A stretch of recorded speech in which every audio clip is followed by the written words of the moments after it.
नमस्कार, आप देख रहे हैं जी बिहार झारखंड और मैं हूं आपके साथ राजेश कुमार। बिहार चुनाव का बिगुल बज चुका है। इसके साथ ही टिकट की दावेदारी को लेकर भी नेताओं के बीच खींचतान तेज हो गई है। हर कोई टिकट पाने की जुगत में लगा हुआ है।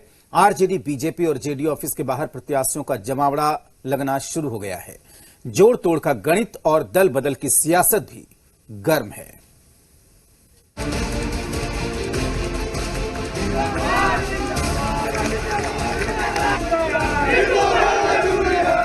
हंगामे और नारेबाजी की ये तस्वीरें हैं पटना के सदाकत आश्रम की, जहां कांग्रेस से टिकट पाने की उम्मीद में नेताओं का समर्थकों के साथ जमावड़ा लगा है। कांग्रेस की स्क्रीनिंग कमेटी के चेयरमैन अविनाश पांडे जैसे ही सदाकत आश्रम पहुंचे, नेताओं के समर्थकों की नारेबाजी शुरू हो गई।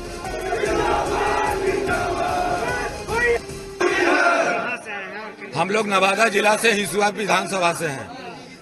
पूर्व पशुपालन राज्य मंत्री स्वर्गीय आदित्य सिंह की बड़ी बहू माननीय नीतू सिंह जी उम्मीदवार कांग्रेस भावी उम्मीदवार कांग्रेस से। टिकट की चाह में कोरोना गाइडलाइन की धज्जियां उड़ाकर नेता भीड़ जुटा रहे हैं ताकि अपने पक्ष में माहौल बना सके।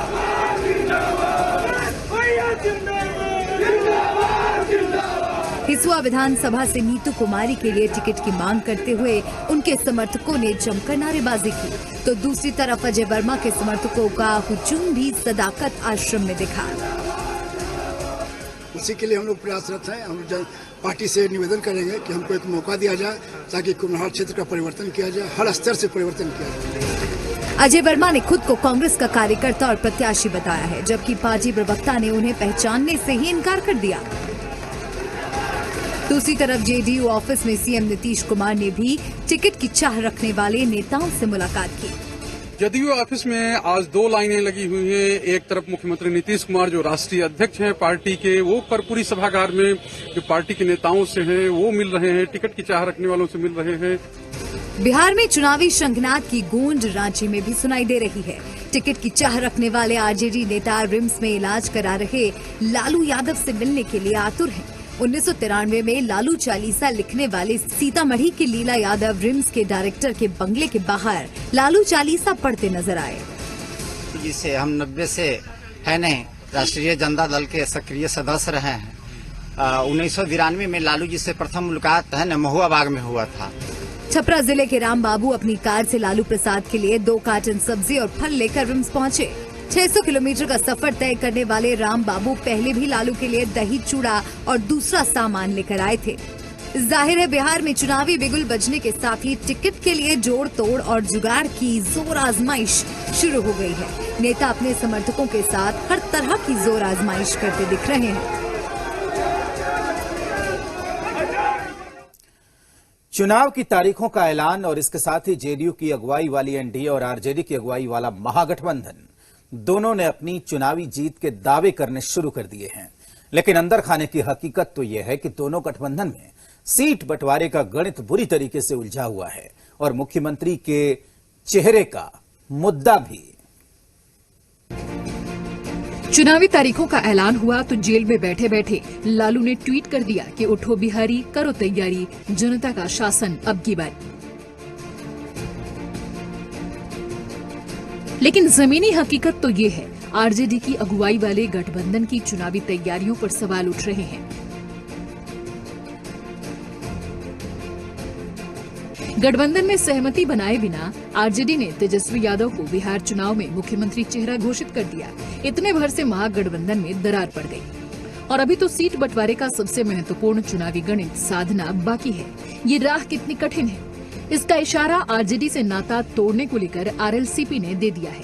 हालांकि आरजेडी यही दावा कर रही है कि गठबंधन में सब ठीक ठाक है। सीटों का बंटवारा लगभग हम लोग का हो चुका है। जो जहां से लड़ने वाले कैंडिडेट हैं उनको बोल दिया गया है, औपचारिक ऐलान बाकी है। सीट बंटवारे ने जेडीयू की अगुवाई वाली एनडीए में भी घमासान मचा रखा है। बिहारी फर्स्ट के बहाने बागी तेवर दिखा रही एलजेपी को लोकसभा वाले गणित के मुताबिक मनमाफिक 40 सीटें भी चाहिए और सीएम फेस के तौर पर अपने मुखिया चिराग पासवान का नाम भी। दबाव बनाने के लिए उसने 143 सीटों पर अकेले चुनाव लड़ने का पासा भी फेंक दिया है। इस पर नीतीश बेपरवाही वाले अंदाज में है और दबाव में एनडीए है।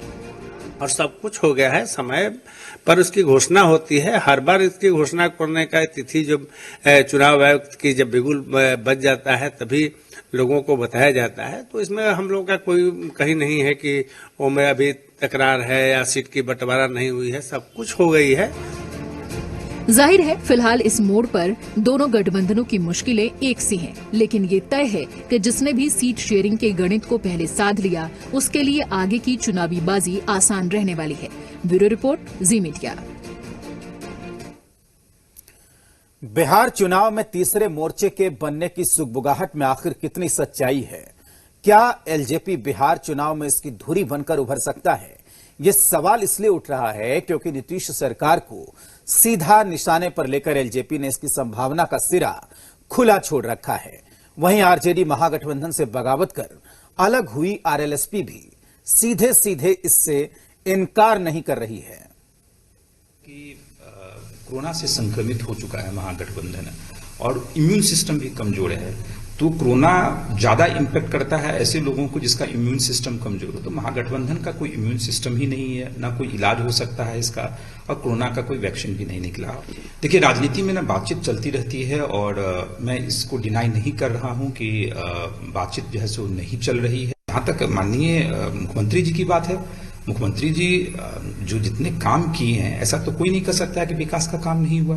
जिस तरह कल उन्होंने प्रेस कॉन्फ्रेंस किया, 7 निश्चय की बात की, भाई बिहार में तो विकास दिख रहा है। मैं नहीं कर रहा हूं, मैं कई बार ऐसा होता है कि मैं दलगत भावनाओं से ऊपर उठ के एज ए अर्थशास्त्री भी मैंने सरकार की कई बार प्रशंसा की है, और जहां मुझे लगता है कि नहीं सरकार ने यहाँ अच्छा काम किया है तो प्रशंसा होनी चाहिए। आरजेडी गठबंधन से पल्ला झाड़कर उपेंद्र कुशवाहा की पार्टी आरएलएसपी नीतीश कुमार की मक्खनबाजी पर इसलिए उतारू है ताकि एनडीए में वापसी का रास्ता आसानी से खुल जाए।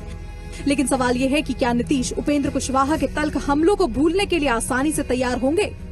जाहिर है बिहार में एनडीए के सेनापति मुख्यमंत्री नीतीश कुमार के ताजा बयान को देखकर लगता है कि उपेंद्र कुशवाहा के लिए एनडीए के दरवाजे फिलहाल बंद हैं।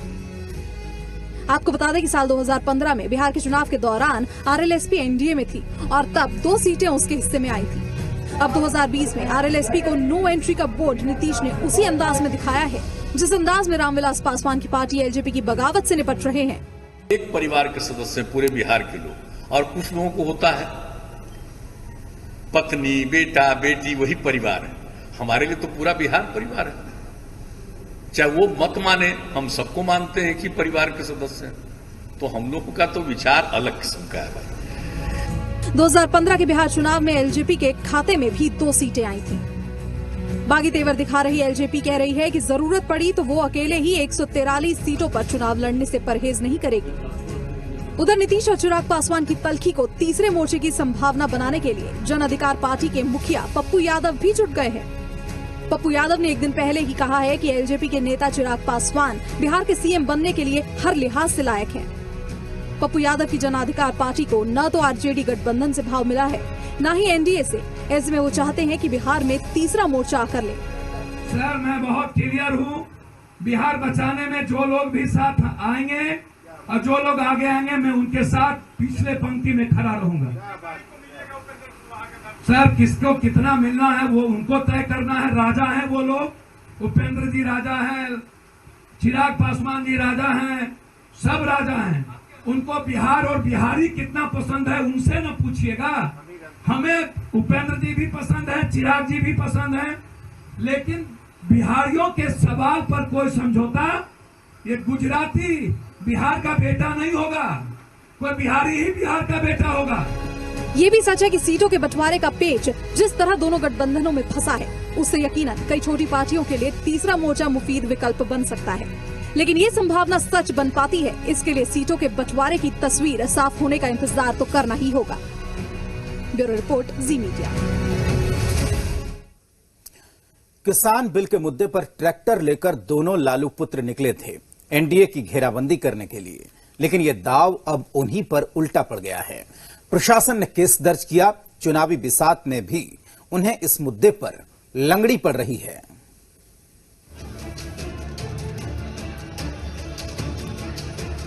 भारत बंद के दौरान पटना में प्रतिबंधित क्षेत्र में ट्रैक्टर रैली निकालने की शिकायत पर आरजेडी नेता तेजस्वी प्रसाद पर पहले ही केस दर्ज हो चुका है। अब जेडीयू उन्हें इसी बहाने सियासी मैदान पर घेरने में जुट गई है। विपक्ष के नेता धारा 420 के आरोपी माननीय तेजस्वी यादव जी, आंदोलन में भी फर्जीवाड़ा शुरू हो गया। ट्रैक्टर है कृष्णा राय जी का, और ट्रैक्टर चला रहे हैं आप, तो मोटर मीडियम गुड्स व्हीकल का आपके पास लाइसेंस है कि नहीं, यह बिहार की जनता को बताइए। लेकिन जेडीयू के आरोपों में सबसे दिलचस्प तस्वीर तो ये है कि आरजेडी के इस मोर्चे में तेजस्वी यादव ने ट्रैक्टर की कमान संभाली, तो भैया तेज प्रताप आनन फानन में ट्रैक्टर के ऊपर ही जा विराजे। तो आपके भाई जो छतरी पर चढ़ गए, वह मोटर व्हीकल एक्ट 179 के तहत अपराध है। इशारा साफ है कि तेजस्वी के सिर पर सवार रहने का इरादा तेज प्रताप ने अभी भी नहीं छोड़ा है, और इसी बात ने जेडीयू को चुस्की लेने का मौका दे दिया।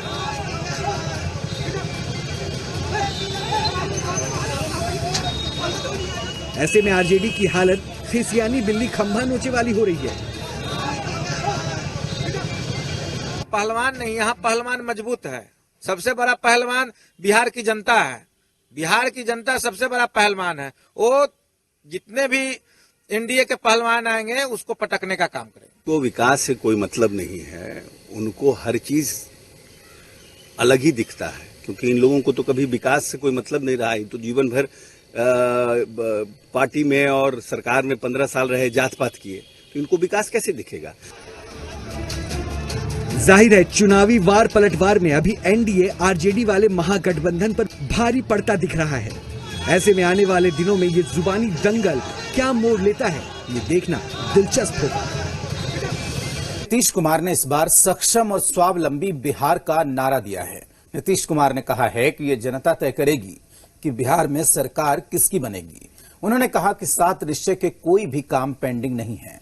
छात्रों के लिए क्रेडिट कार्ड योजना चलाई जाएगी और हर घर नल पहुंचाया गया है। लिहाजा इस बार जेडीयू 7 निश्चय 2 को लेकर मैदान में है। आपको दिखाते हैं कि 7 निश्चय 2 में नीतीश कुमार ने क्या वादे किए हैं।